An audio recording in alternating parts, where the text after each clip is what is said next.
அதிகாரம் 15. இரண்டாம் சுற்று உரையாடல். யோபுவின் சொற்களே அவருக்கு தீர்ப்பிடுதல். அவருக்கு தேமானியரான எலிப்பாசு சொன்னதாவது: வெற்று அறிவினால் ஞானி விடையளிக்க கூடுமோ? வறண்ட கீழ்காற்றினால் அவர் வயிற்றை நிரப்புவாரோ? பயனிலா சொற்களாலோ பொருளிலா பொழிவினாலோ அவர் வழக்காட தகுமோ?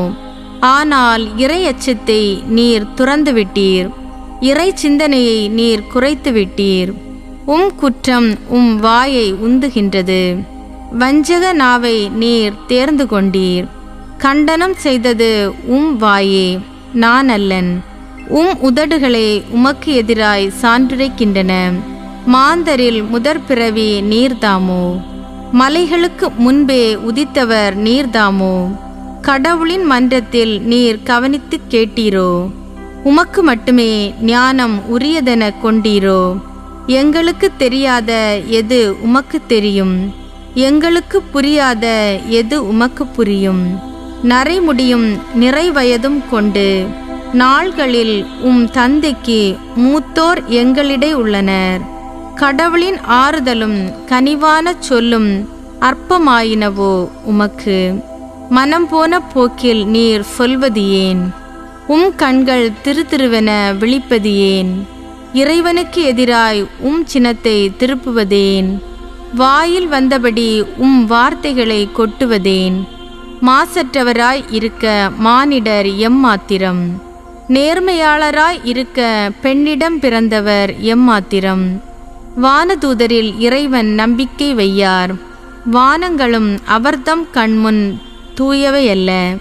தீமையை தண்ணீர் போல் குடிக்கும் அருவருப்பும் ஒழுங்கினமும் நிறைந்த மாந்தர் எத்துணை இழிந்தோராவர். கேளும், நான் உமக்கு விளக்குகின்றேன், நான் பார்த்ததை உமக்கு நவில்கின்றேன். ஞானிகள் உரைத்தவை அவை, அவர்கள் தந்தையர் மறைக்காதவை அவை. அவர்களுக்கே நாடு வழங்கப்பட்டது, அந்நியர் அவர்களிடையே நடமாடியதில்லை. துடிக்கின்றனர் துன்பத்தில் மூர்க்கர், தம் நாளெல்லாம் துன்ப ஆண்டுகள் கொடியோர்க்கும் கூட்டப்பட்டுள்ளன. திகிலளிக்கும் ஒலி அவர்களின் செவிகளில் கேட்கும். நலமான காலத்தில் அழிப்போர் வந்து அவர்களை தாக்கலாம். இருளினின்று தப்பிக்க அவர்களுக்கு நம்பிக்கை இராது. வாளுக்கு இரையாகவே அவர்கள் குறிக்கப்பட்டவர்கள். எங்கே உணவு என்று அவர்கள் ஏங்கி அலைவார்கள். இருள்ஃபுல் நாள் அவர்களுக்கு அண்மையில் உள்ளதென அறிவார்கள். இன்னலும் இடுக்கணும் அவர்களை நடுங்க வைக்கும். போருக்கு புறப்படும் அரசர் போல் அவை அவர்களை மேற்கொள்ளும். ஏனெனில் இறைவனுக்கு எதிராக அவர்கள் கை ஓங்கினார்கள்.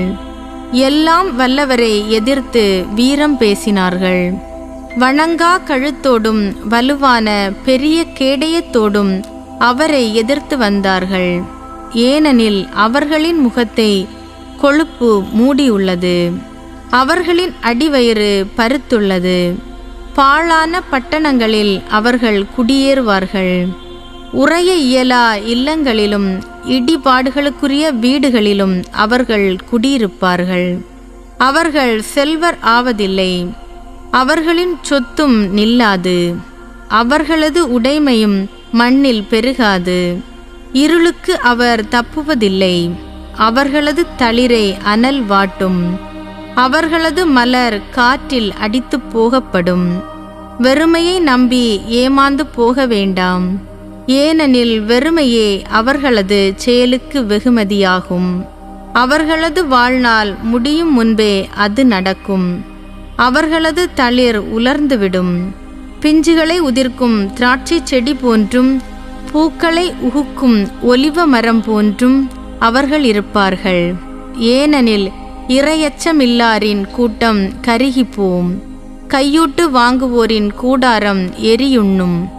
இன்னலை கருவுற்று அவர்கள் தீமையை ஈன்றெடுப்பார்கள். வஞ்சகம் அவர்களது வயிற்றில் வளரும்.